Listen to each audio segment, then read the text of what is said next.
I was so glad to see that this was how we worked. And you think about it, we really bit off an impossible thing. We're supposed to like write and learn and perform new songs all in the period of like about a month or something.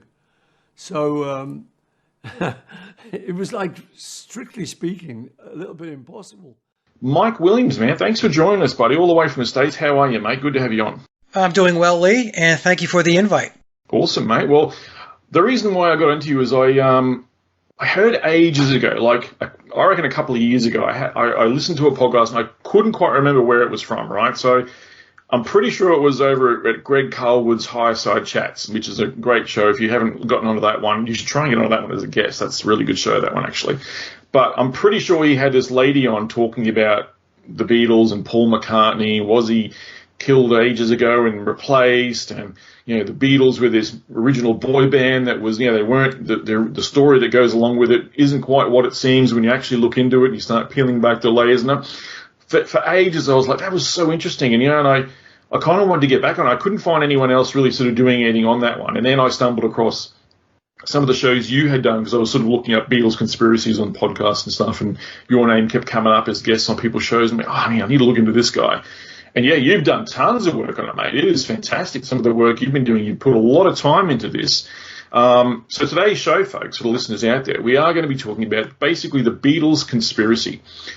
What is the deal with the Beatles? We're going to talk about Paul McCartney. There is a good a theory. Well, I guess I don't know if we can prove it or not, but we'll say it's a theory for now until we'll re-examine that when we get towards the end of the show. But Paul McCartney possibly replaced with someone else to continue the boy band to make sure the money kept rolling in.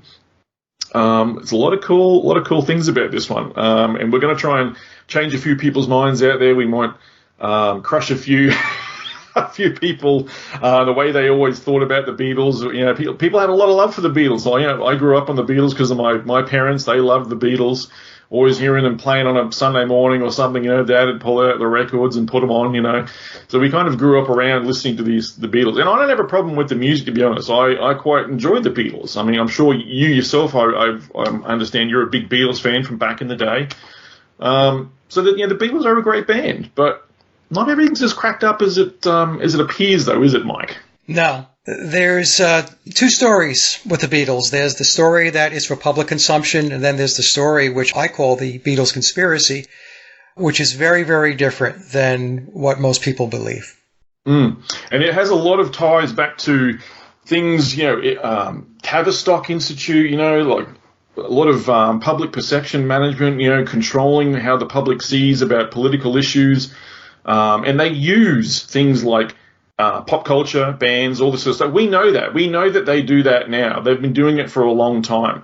Just how long? Well, way back when the Beatles are doing it, possibly even longer as well. But it seems to be undeniable that the Beatles were used as this, as a tool, as almost a weapon against the people, in a sense, to control what they believe. The public perception.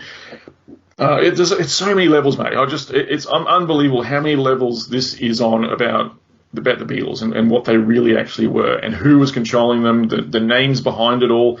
It's phenomenal. So let's dive into it a bit now. Let's first of all, before we get right into that, just tell us a little bit about yourself, Mike. You've got your website. How did you start all this, mate? How did you get involved in all this sort of stuff and critical thinking and stuff? Going back to 2010, I want to say, I think it's 2010, 2011, that's when I started really getting into alternative research. And I fired up my blog, and that's the Sage of Quay blog. And if you go to my hub website, sageofquay.com, you'll see a link there for the blog. So that blog has been going for a long time, over a decade. Then also in 2014, I started doing podcasting like you guys are doing, and I did that for a number of years. And then, I guess it was 2016, I read a book. The book is this book here. I have nothing to do with the book, by the way. I just happened to read it. It's The Memoirs of Billy Shears, and the author is Thomas U. Harriot. And I had known about the Paul is Dead conspiracy for a long time. When I was in high school, I knew all about it. I graduated in 1977. I'm going to be 65 years old in January of... You look good for 65, brother. Well, thank you. Thank you. I always say I think it's my wife's cooking. You're nice. Yeah, Yeah. You're a good wife. So I got into the book, and I knew about the conspiracy because when I was back in high school, I actually put together a little lecture. Our high school back in the day was a bit progressive, and we were able to bring in guest speakers to talk about certain topics. I mean, it had to be approved and all that stuff. So I had submitted, hey, I wanted to bring my friend Adam's brother in, Doug, who was about 4 or 5 years older than us, to talk about the Beatle clues, the Paul is Dead clues on the Beatle albums and all the backmasking and all that stuff. And so I put this little thing together, and I didn't expect a lot of people to show up. And I was putting flyers in the hallway and all that stuff. And then when it was showtime, it was standing room only in the classroom that they had set aside for Doug to do his pitch. And so I knew about it, but back in the day, I thought it was essentially a marketing gimmick. We were always told that the Beatles were very clever and very witty, and so I thought, okay, so this is a clever, witty way to interact with the fans, sell more records and stuff like that. And then in 2016, I read the book that I just showed you, The Memoirs of Billy Shears, and as I was reading it, I was thinking to myself, what's going on here? I mean, there was so much detail in the book, Lee and Andy, that logically you had to step back and think to yourself, okay, only somebody who is either the person playing the part or is very much in the inner circle would know this much detail. Now, the Memoirs of Billy Shears, it's technically what they call, it's a fiction novel, though, right? That's what they classify it as, yeah? Historical fiction, right? So made-up fiction, basically, is what they're saying, you know. But this character seems, it's too plausible, isn't it? It's almost like they're telling us what really happened without telling us what really happened. Like it seems to be the way they want to do things. It's that law of karma. You know, they've got to tell us what they're doing to us in some way before they or while they do it or whatever. You know, so that the karma it's back on us, sort of thing. You know. Yeah. So historical fiction is interesting because it's fiction, but it's within a historical context. So it is revelation of the method. So the person that's playing the part of Paul McCartney since 1966, the person that has the permanent contract. Paul McCartney died back, the book tells us, back in September 11th of 1966. Some researchers think it's August, some people think it's November, but the book says September 11th, 1966, and that's the date I go with because, and we'll get into this some more, but the Beatles are immersed in the occult. That's something that probably a lot of people don't know. And if you go to my website, if you go to my Paul is Dead channel, I go into a lot of detail about all of the occultism around the Beatles. So what I did, Lee and Andy, was I read the book. I was telling Sophia Smallstorm, I don't know if you know Sophia, but yeah. Sophia and I are good friends, and I was telling her I was reading this crazy book, and I was telling her a little bit about it, and she said, hey, Mike, you know, you should come on my podcast and talk about it, and I didn't want to do it. First of all, I didn't think anybody was going to be that interested in it. And the other thing is the book is 666 pages. There's the 666, okay? And so I thought to myself, how am I going to boil down 666 pages into a 2-hour presentation? How is that going to get done? I kept putting it off, hoping that Sophia wouldn't bring it up again, and then periodically she would say, hey, are you going to come on the show and talk about this Beatle thing? So finally I agreed. I sat down. I did boil down the 666 pages into a PowerPoint presentation, and I did that presentation and that discussion with Sophia back in September of 2016. And at the time, I thought it was going to be the only show I was going to do on it. Mark Devlin contacted me after that, and Mark asked if I would come on his show, and I said, okay, I would do a show with Mark. Mark's a friend of mine, and I think in that show, if I'm not mistaken, I think I said that this was the last show I was going to do on this. And I think that was in November. It's too interesting. How can you not do more shows? It's too interesting. Well, what happened was, Lee, is that I just didn't know how interesting it was going to get. Was it just about the replacement of Paul McCartney? As I dug more into the claims in the book, because what I was doing was I wasn't taking the book at face value. I was doing the research to either prove or disprove what the book was putting forth. And as I was progressing, I was finding that a vast majority of the book is truthful. The way to explain the book is it's like a big puzzle. The pieces of the puzzle are put out there, and it leaves it to the intrepid to pursue and follow certain clues and certain leads, follow the breadcrumbs to take you someplace.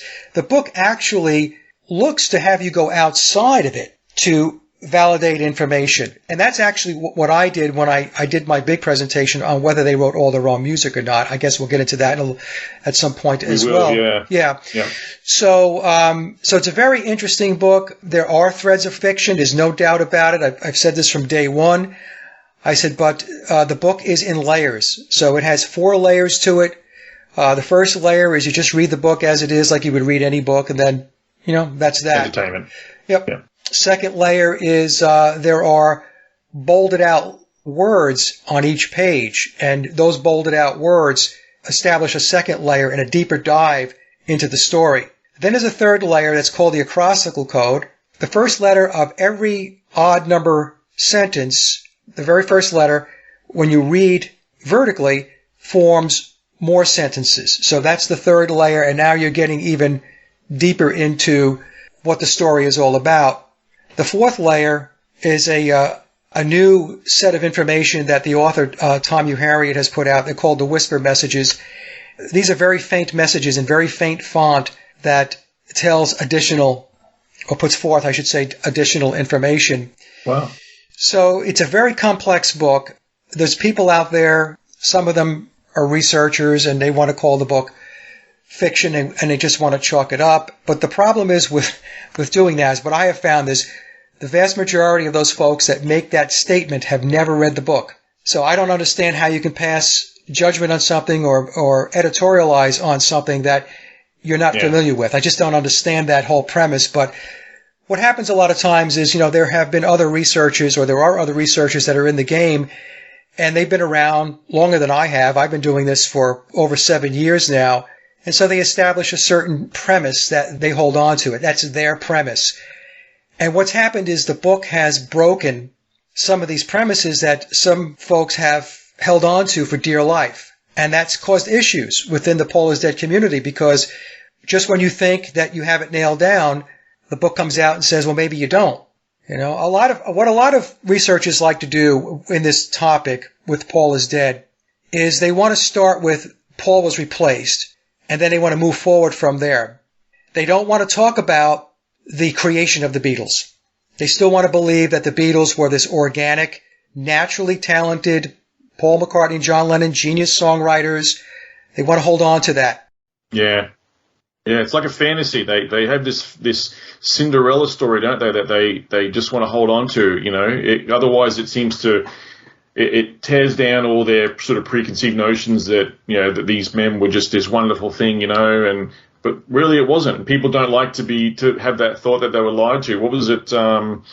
Mark Twain famously said, it's easier to fool someone than it is to convince them that they've been fooled. You know what I mean? The people don't want to think that they've been fooled.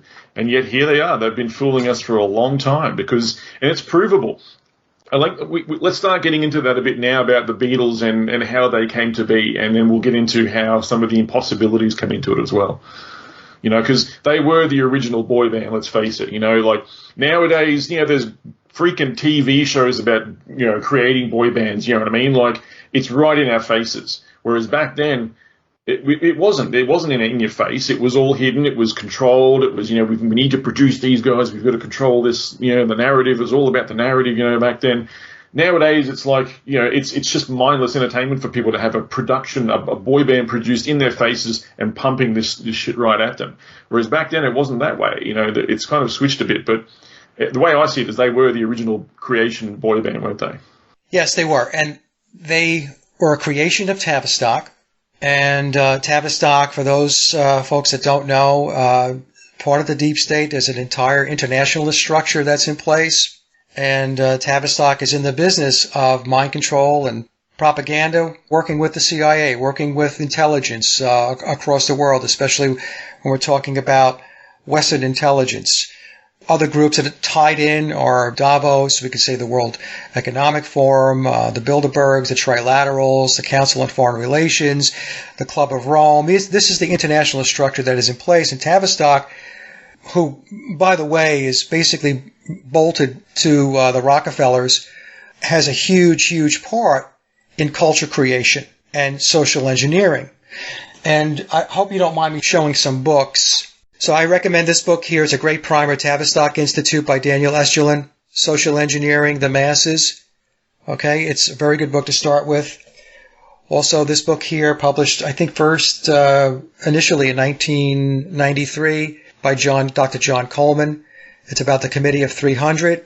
Tavistock reports in under the Committee of 300. So if you start with those two books, Coleman actually, the book is not about the Beatles, but he has a number of pages in the book that talks to Tavistock's creation of the band. So the reason why the Beatles were created was because they wanted to change the culture. And what I have explained to my audience is that the music and entertainment industry is a gigantic lever in the toolbox of the controllers. All of the genres of music that have come about over the last 60 years or so, all of this has come through Tavistock. And so the Beatles were creation, and they were created in order to break down traditional values, to detach from institutionalized religion. In particular, they wanted a break from Christianity because Christianity was the predominant religion, especially here in the United States and across the world. So it was a process of taking traditional values, taking institutionalized religion, breaking down the morals, the ethics at the time, and bring about a new age. It's what Aleister Crowley refers to as the Eon of Horus, and the Beatles are very much tied into Aleister Crowley and his religion of Thelema. A lot of this does go back to Aleister Crowley, doesn't it? And this religion of do what thou wilt, or whatever it was. We've seen that come up a lot, actually. Yeah. So Crowley is an important player in all of this. Some people think he was nothing more than a carnival barker, but he was not. In fact, his religion of Thelema, which is Luciferianism, is the prevailing religious and spiritual philosophy of those that reside within the Pyramid of Power. In fact, that chart right there that you're showing, Lee, that is John Coleman's chart that's his org chart. He shows who goes where. And we can see Tavistock to the bottom left, up through the Committee of 300, and to the right, the Club of Rome, which is responsible for all of the environmental agendas and psychological operations and so on. Yeah. And attached to that, Stanford Research Institute and so on. Yeah, so MK Ultra, all that stuff. Yeah. All of that stuff. So Crowley's very important because Crowley, back in the early 1900s, he said that there was going to be a new eon, a new age, and we were going to move to what he referred to as the Eon of Horus, which we know as the Age of Aquarius. And he referred to the current age, or the Age of Pisces, or the Eon of Osiris, as a period of time, an age where humanity is shackled, they're not free, they are not following their pure or true will. And he had said that this was all going to change with the Eon of Horus, or the Age of Aquarius. The problem I have with what Crowley said is that when people hear this, they think, well, that's a good thing, Mike. I mean, why are you so hung up on that? It's because Crowley was part of the elite circle. And when he's talking about a new age and all of these good things that are going to come, he was talking to his elite friends. In fact, he wrote a paper called Book 77. And in Book 77, he goes through a litany of, I want to call them rules that somebody would do in order to pursue their will. And at the very end of Book 77, he says that anybody who gets in our way, anybody who gets in the way of you pursuing your will, you have a right to kill them. Wow. I'm serious. I mean, this is what it says. And then he goes on to say that everybody else, in other words, anybody who is not an initiate, anybody who is not in the club, will be our slaves. And this is what it says in Book 77. And a lot of people, a lot of the elite subscribe to this thinking too. Like they're on board with this stuff, aren't they? Yes, absolutely. So, in other words, what's going on today, they are imposing their will upon us. So they're imposing their pure, true will. This would be the tenets of Aleister Crowley, of Thelema. So it's a battle of will. And that's what we're going through right now. The controllers are occultists. Make no mistake about this. Big time. They are occultists, big time occultists. And so when they go about change, their process is alchemical in nature. So there are alchemical stages that we're being put through in order for them to break down the old structures, in order for them to bring in their new age. Yeah, out with the old, in with the new. That's sort of their motto, isn't it? They want to tear down these old structures of like you were saying before, Christianity and the way that humanity's been sort of running in the background for quite a while, with just the whole, story of Jesus and the Bible and God and all that sort of stuff. They want to get rid of that. They don't like that anymore. That's not the way they want to run things. So they have to get rid of it. They have to tear it down. And we see this. Look at what any army that does when they invade another country. They start tearing down monuments and statues and destroying churches and all this sort of stuff. They have to tear down their belief systems in order to impose the new ones. Well, that's what the Roman Church did when they built their churches on the sites of pagan places of worship, their churches and sacred ground. So the whole thing here, why am I going through the whole Crowley bit, is because the Beatles are completely tied into the whole philosophy of Thelema and of Crowley. And the Beatles are, and I say are because they're still very much front and center in our culture. I refer to them as the Pied Pipers of the Aeon of Horus. Is this evident through their music or through their imagery and album covers? Like, what leads you to this conclusion? The stake in the ground that I have is 1960. So if we go back to 1960 and we take a look at what was going on in society, in our cultures, it was very traditional. We had Elvis and some of the acts going back into the 1950s. I refer to that as table setting for the Beatles. But when the Beatles came on board, that was to change the mindset of the young people. They didn't care about the older people. In fact, what they wanted, and Dr. Coleman addresses this in his book, they wanted the conflict between the adults, the mother, father, and the youth, with their children. They wanted that stress. They wanted that to fracture the relationship and have the kids break away. And that's what happened with the Beatles music. And we got familiar with them here in the United States in 1964, but they released their first UK album, Please Please Me, back in March of 1963. And then, of course, we have the release of Sgt. Pepper on June 1st of 1967, and this kicks off the psychedelic era, the Summer of Love. The way the Beatles were put together and the trajectory that Tavistock put them on, and EMI, their record label, because EMI and Tavistock were bolted at the hip. Right, yeah. The way they did this was to start very basic. And so, the Beatles first came out with their music on Please Please Me, and with the Beatles, it just seemed like, well, it's not that bad. It's rock and roll music, and, they're interesting with their mop tops and all of that stuff.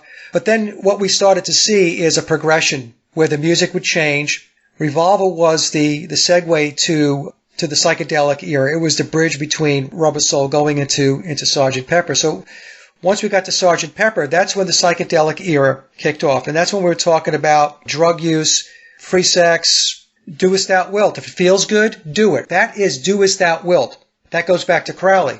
It's the same thing with Nike's tagline, just do it. It's the same thing. So we see this all the time. So it's a break from the traditional societal and cultural structures that we had in place.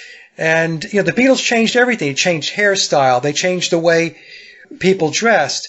They changed even the way, people spoke. And when you think about it, how many young people decided that they were going to go pick up a guitar, play drums, and become a rock band because they wanted to be like the Beatles? So the whole rock music scene, like I said, all of the genres that are out there that currently and all of the ones in the past, all created by Tavistock.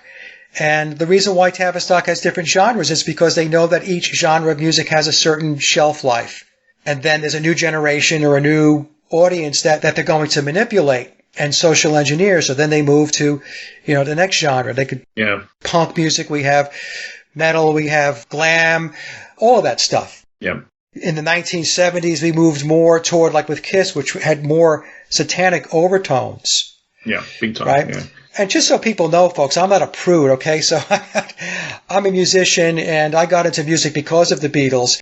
For those listening, Mike's got guitars hanging up in the background and all this sort of stuff. So he's a muso. He's got amps there. I can see mics. Yeah. So just for the folks that aren't watching the video version of this, yeah. I was into it. So when I'm talking about how people were doing things differently, I was one of those people.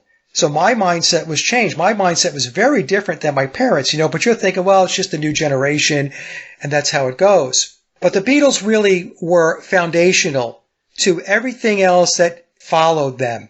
So some people might say, well, there's music today and I don't see the ties back to the Beatles. I don't see that. So I don't understand how it could be foundational. But what you do get is when they have these artists, when they have them on interviews and they're talking to them, many, many times there's a mention going back to the Beatles, going back to Paul McCartney. So they're making the tie that way. It doesn't necessarily mean that it's a replication of the music or they're going to sound like the Beatles.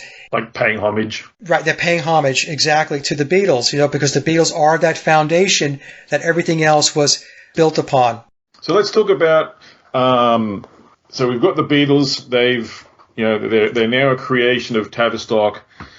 Let's just talk a little bit about how they started, and then how they then got into creating. When I say creating in inverted commas, albums, apparently writing all this music, churning out multiple albums in a year. Doing. I think it was it Rubber Soul that was created within like 2 weeks or something. Apparently, like there's 30 days. It was 30 days. There you go. So an album punched out within 30 days. Back then, now it's probably possible in a sense here with the way we can do things with technology and stuff. Back then, that wasn't possible. But we'll get into that. Let's just take us a little bit through now of how the Beatles came to be, where they came from, and how they got manipulated into being this new boy band and all this sort of stuff. Okay, so I'll start with August of 1960. That's when the Beatles arrive in Hamburg, Germany. Right. That's where they got their start, wasn't it? It wasn't in England. They actually kicked off in Germany, of all places. Well, Germany is where they spent a lot of time looking to establish their performance skills, not their songwriting skills, because we're going to get into that, their performance skills. Okay. And they couldn't do that in England? I found that, sorry, I just interrupt you there. I found that odd that they didn't want to cut their teeth in England, but they did this in another country. Was that on purpose, do you think, that they made them do this? They weren't exposed to ridicule, maybe, or? They were doing shows back home, back in Liverpool. And at that time, it was Pete Best that was scheduling their shows. He was getting them the gigs. The original drummer, correct? The original drummer was Pete Best, right. So, his mother, Mona Best, had the Casbah Club, and that was in their house in the basement, and they were doing some gigs there when they were called the Quarrymen. An interesting note is that Pete Best's mother, Mona, had an affair with Neil Aspinall, who was half her age. And Neil Aspinall was tied to the Beatles, and he later on became the top executive for Apple Records. They wound up having a child, a boy. His name was Rogue. Okay? Right, okay. So it's kind of like it's all in the family type of thing. What happens is when they... So they're in Germany, yep. Yeah, so they go to Germany. Now they have a different manager. Now they have Alan Williams. Alan Williams picks them up. And, I consider Alan Williams really their first real serious handler. So he tries to book them into to Germany, and they're known as a bum group in Germany. And really nobody wants to touch them. But they get there in August of 1960, and it doesn't go well. And because at that time, John Lennon was 20, Paul was 18, George was 17. They're just young guys. And they were doing a lot of drinking, spending a lot of time with the ladies. The gigs that they got, they wound up sleeping in an old cinema, an old rundown cinema. The conditions were deplorable. So by the time they got to December of 1960, they had accomplished really nothing in Germany. In a book called The Lennon Prophecy by Joseph Niesgoda, it's a very good book. I recommend folks read it. He says that Paul and John, came back from that Germany stint in 1960 very dejected because, nothing really materialized. So then what happens is they are put on really a conveyor belt to continue to perform, not only locally within Liverpool, but also taking their stints back to Germany. And when they went to Germany, they were there for a number of weeks. And in an interview that Pete Best did a number of years ago, he said that the stints in Germany, they would play for 7 or 8 hours a night. Wow, that's huge. Yeah, it's huge. So then, whatever time they left the club, they would go back to sleep or whatever. And he said that they got up around 3 p.m. in the afternoon. And then they had to be back at the club by 6 o'clock. Wow. So they had a 3-hour window there. So this is when we get into the whole bit about people saying that the Beatles were writing all of this music. They were writing music back in Hamburg. They weren't writing music back in Hamburg. When? Exactly. When would they do this? Yeah. By the time you rolled out of bed at 3 o'clock in the afternoon and you've got to be back at the club at 6 o'clock, you're not writing music. And probably hungover at times too. Yeah. Exactly. The Beatles were playing copy music, cover music. That's what they were. They were a cover band playing bars and clubs. Their official narrative says, going back to The Complete Beatles, which was a documentary released back in the 1980s, it tells us that the Beatles, John Lennon and Paul McCartney specifically, between 1956 and 1962, they wrote 100 songs between them. But we never see the 100 songs. They never materialize. The documentary says they wrote them, but they were never recorded, which is very convenient, right? I wrote 100 songs, but they weren't recorded. So from 1961 to 1962, I mean, they're doing their gigs locally in Liverpool, within Germany. And then on January 1st of 1962, they wind up going to Decca to do a demo, Decca Records. And at this point now, they're connected into Brian Epstein. Who's their new manager, is it? The new manager, right. So, right, he's their new manager, right? So Brian Epstein was managing them at this point. So what happens is they go to Decca, they do 15 songs, and 12 of the 15 songs are cover tunes. And they do 3 songs which are nondescript originals that never made it onto any of their released UK albums. In fact, they did 3 songs. It was Like Dreamers Do, Hello Little Girl, Love of the Loved, and Love of the Loved finally was released on Anthology 1. So the point I'm trying to make here for the audience, folks, is that the official narrative tells us that between 1956 and 1962, John Lennon and Paul McCartney wrote 100 songs between them. Yet when they go to Decca, they can muster up only 3 nondescript originals that most Beatle fans don't know. And every other song on that demo were cover songs. So then what happens is, they've got this Decca recording. Decca turns them down. Decca says, we're not interested. Brian Epstein takes tapes to George Martin, who is with EMI. George Martin was the head of the Parlophone label, which comes in under the EMI label. And when George Martin first hears the tapes, he tells Brian Epstein, I'm sorry, but from what I'm hearing, I'm not going to sign them either. And in interviews that George Martin has done, and I have these interviews and they're in my shows, he said that he didn't think they had anything behind them. They weren't showing any signs of being songwriters. He said that he thought their music was rubbish. These were his words. So George Martin turns him down. Then what the book tells us is George Martin receives a phone call from upstairs, from whom we don't know, and said, hey, look, you got to take them on. And so George Martin then is told to take the Beatles on board. They sign a contract in June of 1962. So think about this. Here's a band that started in August of 1960. They had nothing behind them. Their musical skills were marginal at best. They weren't writing music. And then from August of 1960 to June of 1962, 2 years later, they have a major record contract with a major record label, EMI, under the tutelage of a major producer, George Martin. So you have to ask yourself, how did that happen? Does that seem like an organic flow of things? No, that's not organic at all, right? So he was told to take them on. So what happens is George Martin, when he takes them on, he doesn't work with them initially. He assigns it to an assistant producer, Ron Richards, who later on went to go work with the Hollies. So Ron's working with them, and he's not having a lot of luck because they're not very good in the studio.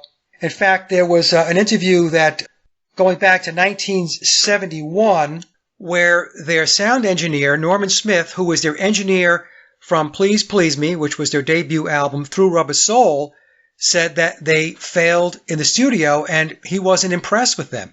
So we have this thread between George Martin and other sources which are saying that, hey, look, musically they weren't there.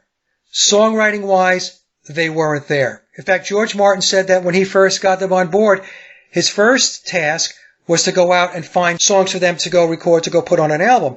Yep. In August and September of 1962, when they replaced Pete Best with Ringo Starr, there was a local trade paper, the Mersey Beat, and it was about the music scene going back in the day.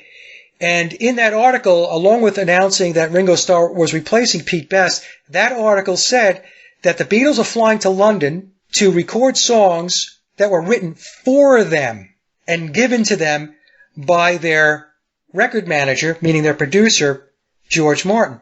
Little tidbits of information that proves that it doesn't really add up to the story, does it? The Cinderella story of these four working class heroes that have come along. Oh, they're great songwriters, written 100 songs, and we've performed all over the place. But everyone that's came into contact with them, from what I'm hearing from you, is saying subpar, can't write, can't play, sound terrible. And yet here they are. They're up on this platform because someone said to take them on. Someone higher up said, you got to get these guys on board. So there's definitely a plan for them, yeah. Yeah. Then you have to ask yourself, well, how did they wind up on the radar? So one of the things that I have suggested is that the Beatles, in particular, John Lennon and Paul McCartney, but I'm sure that, George Harrison and Ringo Starr are probably in the same boat, were in some kind of program when they were younger, going back to maybe when they were in their early teens, maybe even before that, maybe preteen. And the reason why I say that, Lee and Andy, is because if you look for images on the internet, do a search on Paul McCartney, birdcage, George Harrison, birdcage. And what you're going to see is there's birdcage symbolism. Now, the birdcage is Illuminati symbolism for mind control. And in fact, I did a video. It's called The Occult and the Beatles in 3 minutes. It's a 3-minute video where I inserted all of these images that I had. There's tons and tons of occult imagery around the Beatles. We could see one-eyed symbolism. Yeah. The sigil of Satan, which is the double peace sign, which Ringo does all the time. That's how I believe they got on the radar. They were positioned and they were handled and brought along. So George Martin gets them. He doesn't see anything, really. I mean, he's saying he thought their music was rubbish. They didn't have anything behind them. The best song that they had, I use quotes around that, was Love Me Do. And then they released their first UK album, Please Please Me, in March of 1963, March 22nd, by the way, 322 is the Skull and Bones number. They've got 8 original songs on the first album, along with 6 cover tunes. So how did they go from having no music to being able to have 8 original tunes on their first album? There was no evidence that they were capable of doing this. In fact, the evidence that I have put forth many times in my presentations shows that they didn't have it. They weren't songwriters. Tavistock didn't need songwriters because Tavistock had songwriters. What Tavistock needed was performers. They needed a band that could front the music and put them out on the world stage. Yep. Send them out and go do the tours, go do the concerts. And so what happened was EMI, through George Martin, and I believe Theodore Adorno was tied into the whole psychological operation as well. George Martin I'm positive of. But, if you do enough work, you look at the Frankfurt School in Tavistock, you can tie Adorno into this. And in fact, in the book, The Committee of 300, Dr. John Coleman ties Adorno back to the Beatles. The Beatles were taught music. They were brought into the studio and they were taught how to play certain songs. And they would rehearse those songs. And these are the songs that they took out on the road. And people want to argue with me. They'll say, well, hey, look, we have recordings, we have audio of them on YouTube. We can listen to them. So if we have that, how could it be that they weren't in the studio working these songs? And what I try to explain to folks is audio without authenticated, genuine film footage to corroborate what's going on in the studio means nothing. It's just audio. It's just audio. And what escapes them is when you have a major psychological operation, there's going to be all kinds of manipulation that's going to take place. As an example, I pose this question to folks. How do you know what you're hearing on that audio is not them rehearsing the songs that they were taught and that rehearsal was recorded? Yeah, you wouldn't know. You don't know. Possible. Is it possible that that's what's going on? Honest people will then reluctantly admit that, yes, that is possible. Is it possible that what you're hearing is the Beatles singing to the pre-recorded tracks, the instrumentals that were recorded by studio musicians? Yeah. Is that possible? Yeah, absolutely. Again, people with honesty will say that's possible. This is why they did Let It Be. So the guy that's playing Paul McCartney today, I call him Billy Shears. I believe Billy knew that they didn't have that authenticated footage. Because when you think about it, we're told that John Lennon and Paul McCartney were geniuses, prolific genius songwriters, the greatest really in pop rock history. Yet, there is no film footage of them practicing their trade up until Let It Be. So I think what happened was Billy knew that there was a big gap in the story. I mean, we can tell you this stuff. We can write all kinds of articles and we could do documentaries and everything else, but there is no footage. And in fact, when Peter Jackson did his documentary, the Get Back documentary, that was the tagline. It's the only footage that exists of the Beatles actually writing and recording in the studio. Was Let It Be. Was Let It Be. That was when Billy was on board, yeah. Yeah, Billy came on board in 1966 formally. So at this point, yeah, so Paul's dead, and we'll get into that in the second hour and stuff. Yeah. So Paul's dead at this point. He's been replaced with Billy. Billy's actually, now I want to ask you this, Billy's actually got some talent? Like, he is a songwriter? Yes. Yeah, so he's actually got some talent. So he took the reins. That's what you see. And when you see the Beatles, inverted commas, writing music or, recording in the studio at this time, they've had their time. They've cut their teeth. They've learned how to play a bit more. They're a little bit better now. They've honed their skills a bit more now.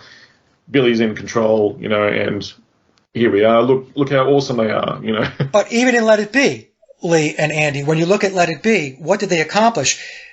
When they went into Let It Be, this was the objective: to write and record 14 new songs within 2.5 weeks, do 2 concerts, and that would lead to a television special.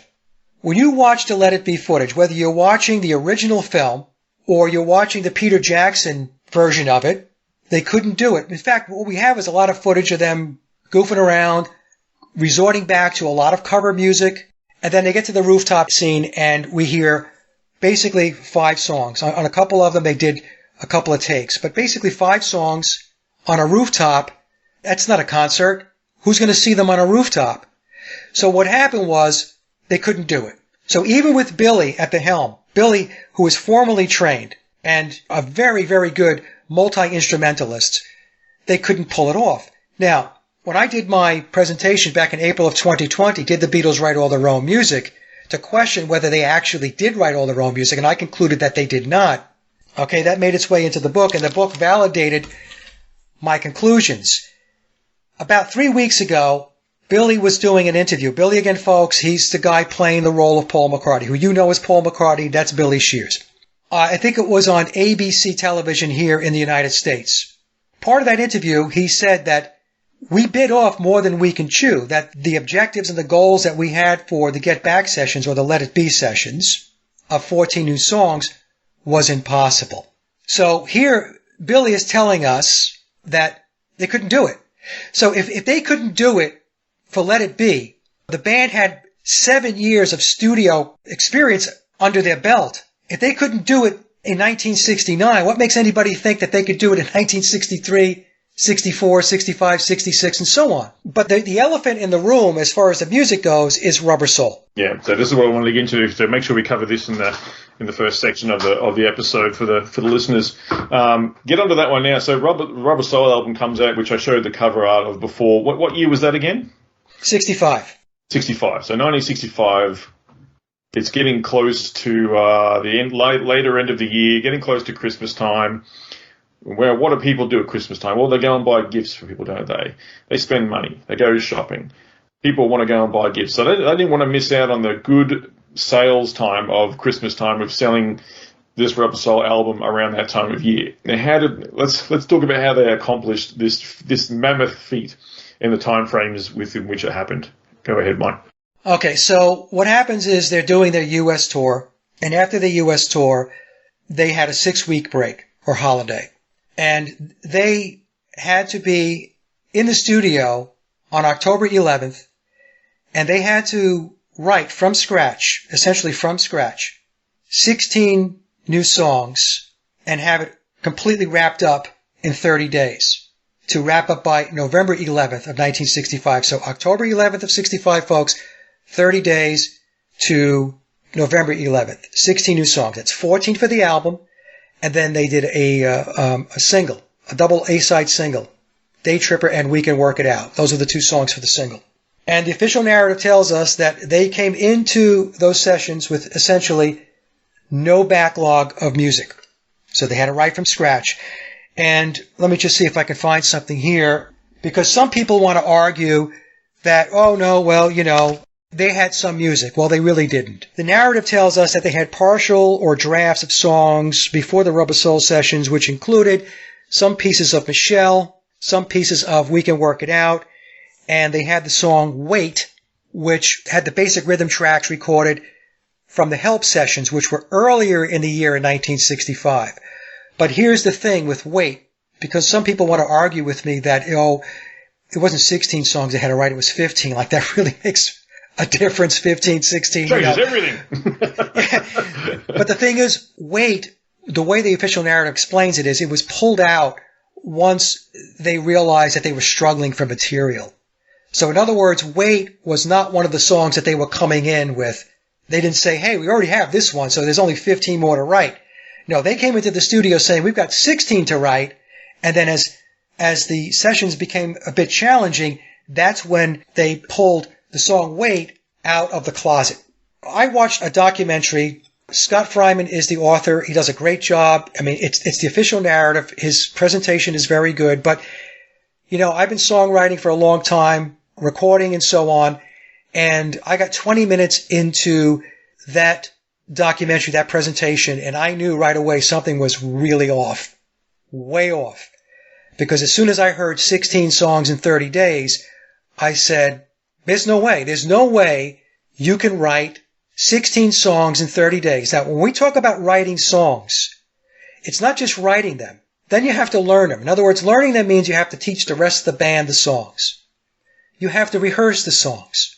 Once you rehearse, you're going to change things. You're going to change arrangements. You're going to add bits and pieces and so on. Then you've got to record the songs. How many takes is it going to take to record the songs, the basic tracks? And then you've got to mix the songs down. Let me just give you an example of the schedule that is the official narrative.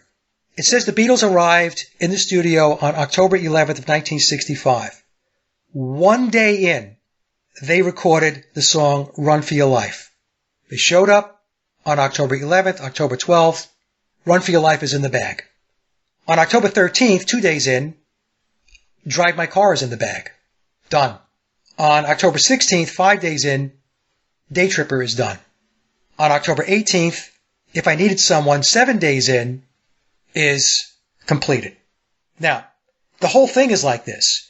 On November 11th, on the last day, they finished 4 songs. You Won't See Me, Girl, Wait, which was a leftover from the Help sessions, but they had to do the vocals and all that stuff, and then the song I'm Looking Through You. So you have to ask yourself, how is this even possible? This would be like saying the Beatles are a machine. They write a song on the spot, on demand. There's no throwaways. There's no reworks. There's no rewrites. They didn't start a song and say, oh, this is not going to work. Okay, let's move to like something else. On the moon first try, isn't it? Exactly. Everything they touch turned to gold. And you got to say to yourself, how can that be? So this is a chart. I'll just read from it, Lee. We don't have to show it.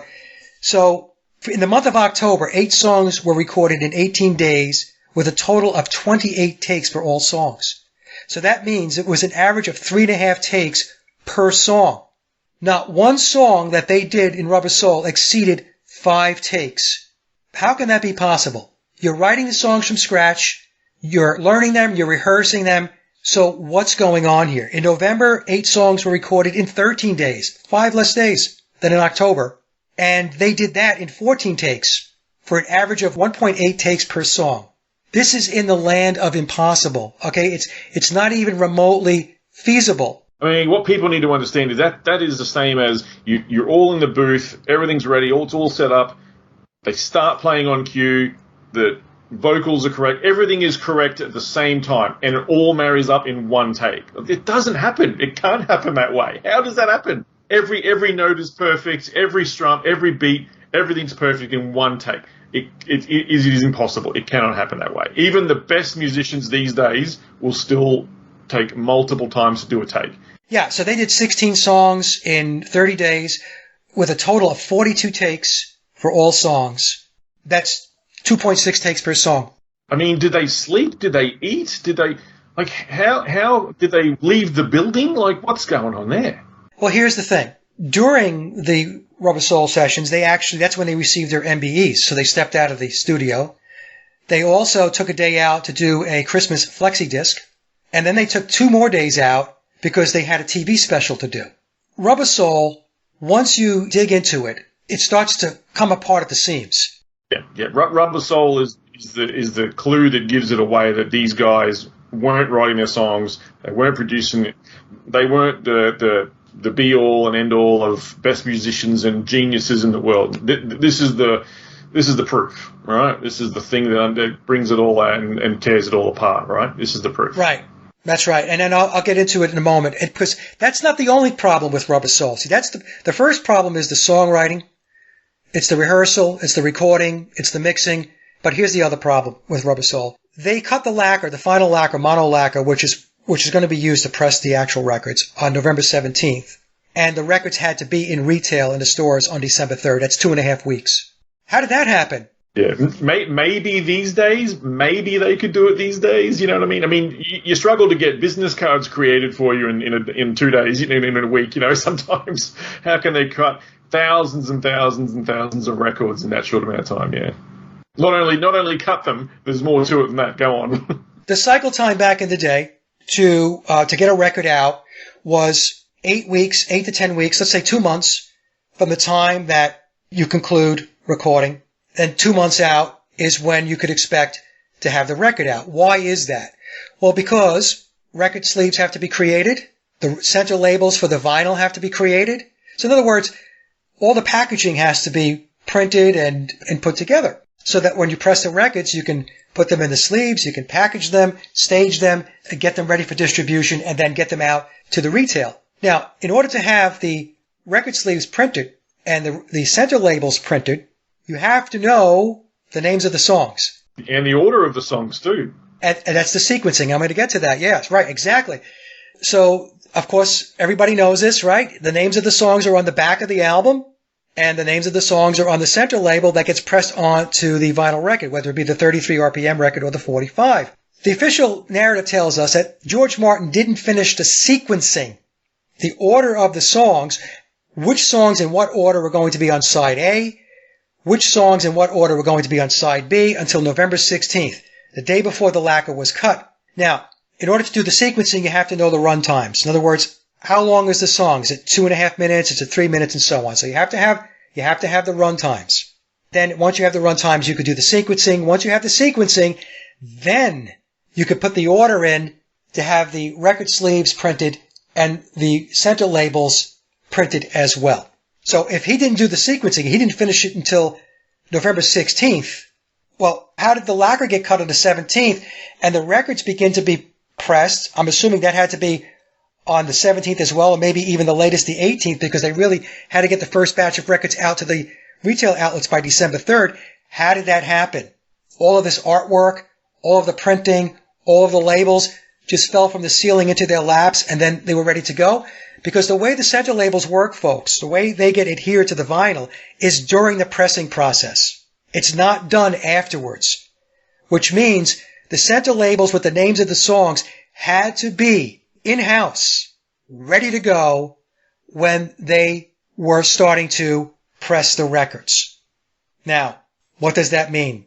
That told me that all of the stuff I just talked about, the printing of the record jackets, the sleeves, the labels, all of that stuff, had to have been underway way before the Beatles ever showed up into the studio, which means the names of the songs were already known, the run times were already known, the sequencing was already known, and the only thing left for George Martin to do was to have the Beatles come in to the studio between October 11th and November 11th to sing. They were there to put down the vocal tracks. They did not play on the record. That's what I concluded.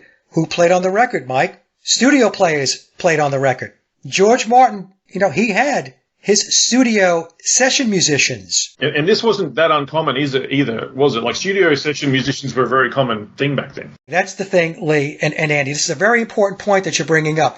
When I talk about this, people think, oh, it's blasphemy. No, it's not. I call it the Wrecking Crew model. Here in the United States, we had the Wrecking Crew. They were LA-based. We had Muscle Shoals here on the East Coast. And these were studio musicians, studio players. Eric Clapton was a studio musician back in the day, wasn't he, as well? Some of the best-known musicians. Jimmy Page, John Paul Jones, studio players are the people that you're hearing on 98% of the records that came out in the 1960s and 1970s. It was the Wrecking Crew model. In the UK, they had their version of the Wrecking Crew with people like Vic Flick, Big Jim Sullivan, Eric Clapton, Jimmy Page. The songs were already written. Yeah. They were written by professional songwriters on the EMI/Tavistock staff. Some want to argue that it was solely Theodore Adorno. I don't subscribe to that.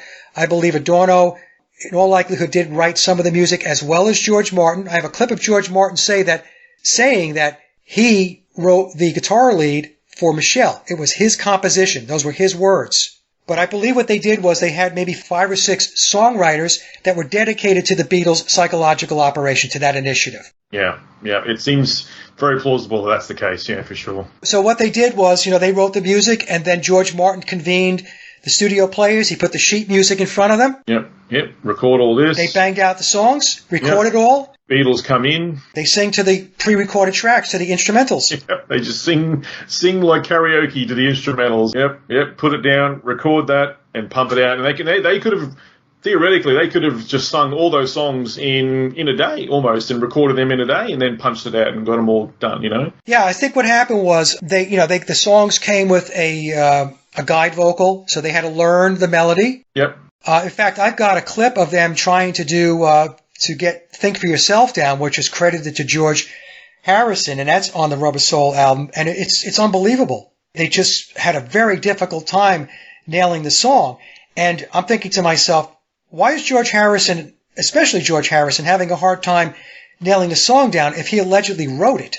I mean, typically, if you wrote the song, you have the melody, you know the vocal, you can sing the song, you're not the problem, okay? Maybe the others have to learn some their vocal parts and the harmonies and stuff like that. But it was, in my mind, proof positive that this was what was going on. Yeah. And then again, we go back to Billy saying that, hey, we bit off more than we can chew with Let It Be.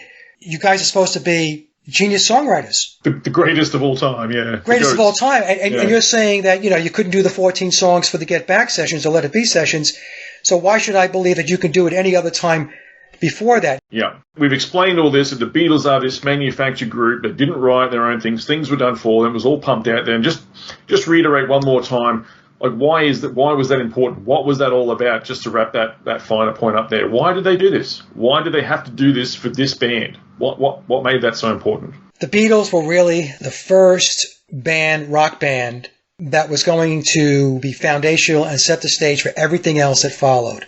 The Beatles were important because the Beatles were really the first to manipulate the masses into culture change, to social engineer. And as I mentioned before, it was everything. It was the look. It was the obviously the music. It was the drugs. It was the whole psychedelic period. It was the free love.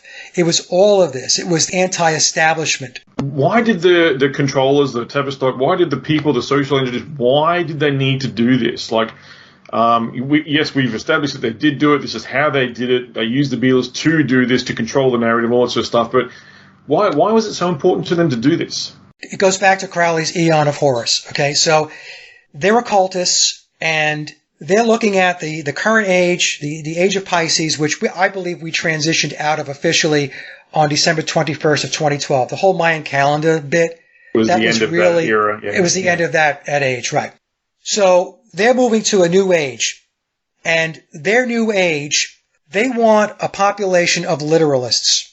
They want a population of people that march along to their thinking, to their agenda, to their philosophy. That's what they want. That's why religion had to get out of the way. That's why Christianity had to be blown up, because it was in the way.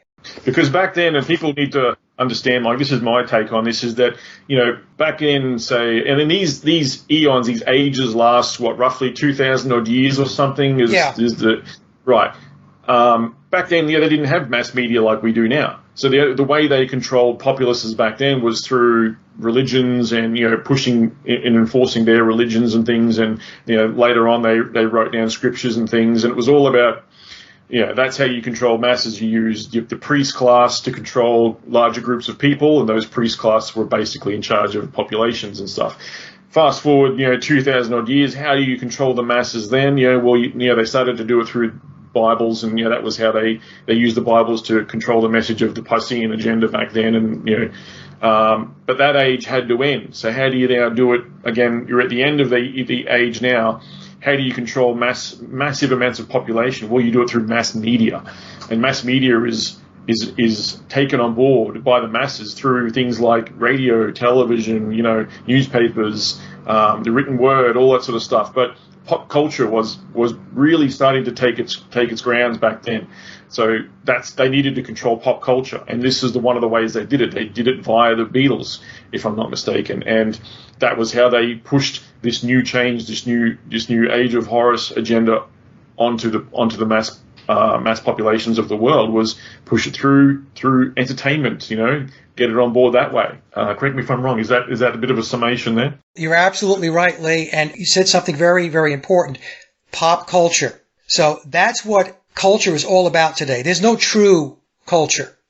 People no longer really relate to their roots, their ancestry, none of that. Very evident right now. It's pop culture. It's hamburgers, it's Netflix, consumerism. Here in the United States, that's it. That's the pop culture. And the reason why they want this, folks, is because it's easier to control a mindset that operates that way. Mm-hmm. And make no mistake about it, when I say they're occultists, they are occultists, and where they're going, where they think they're going, is going to be a whole lot less people going with them. They don't want the masses trailing behind them. They don't want that. And so, they're looking at it as an eon or an age of enlightenment, but it's an age of enlightenment for them. That's right. Agreed. It's their version of illumination. It's not your version of it. And the Beatles played a big, big part in this. And a lot of times people still have a lot of difficulty getting their heads wrapped around this. But the Beatles, the music was so good. The music was good. The music was great. But it has an agenda behind it. That's what you have to understand. Yeah, well done. Nail on the head right there at the end of that segment, mate. I really appreciate that. It's exactly what it is. There was an agenda behind the Beatles. Head straight over to sageofquay.com. That's the hub website for all the information there from Mike Williams here. Tons and tons of years of research and information, not just about the Beatles and Paul and all that sort of stuff. He delves into everything. It's really good. It's great stuff. But yeah, thank you again, Mike, and I'll be in touch, mate, and we'll try and punch out another show, if not before the end of the year, early next year, but we'll see how it goes up with time-wise and stuff, and availability, yeah. Absolutely. Fantastic, mate. Well, once again, great to have you on board, man, and great to meet you and to chat to you as well. Thanks, so Mike. good, mate. Much appreciated. All right, guys. Bye-bye now. How highly would you rate your own music? We don't rate it. We don't sort of compare it and classify it like everybody else. Yeah. Well, we're not very good musicians, and we never claim to be very good musicians. We're adequate, but not very good. Well, what's the reason, do you think, for the tremendous popularity? Is it because people admire your talent, or...? Well, I don't know, maybe they admire adequate music.